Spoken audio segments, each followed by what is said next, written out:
documents. He lost his license and disappeared.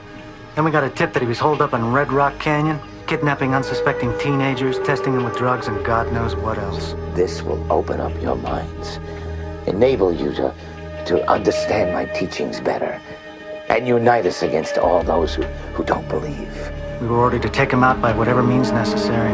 I was in command.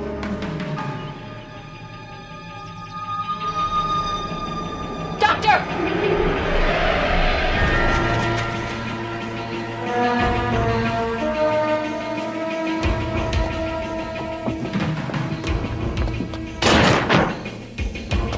Freeze! Get down on the floor! Go! Get the back door!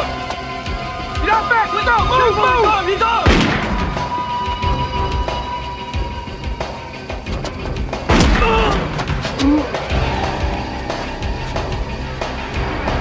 Hold it!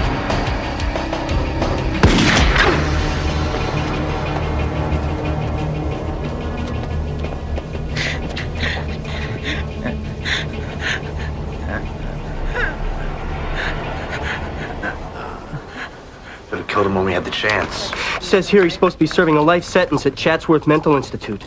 No, he escaped about a year ago. Never been found. Until now. Harry, get a SWAT team together. We're gonna take this guy out for good. Yes, sir. Sam? Thank you.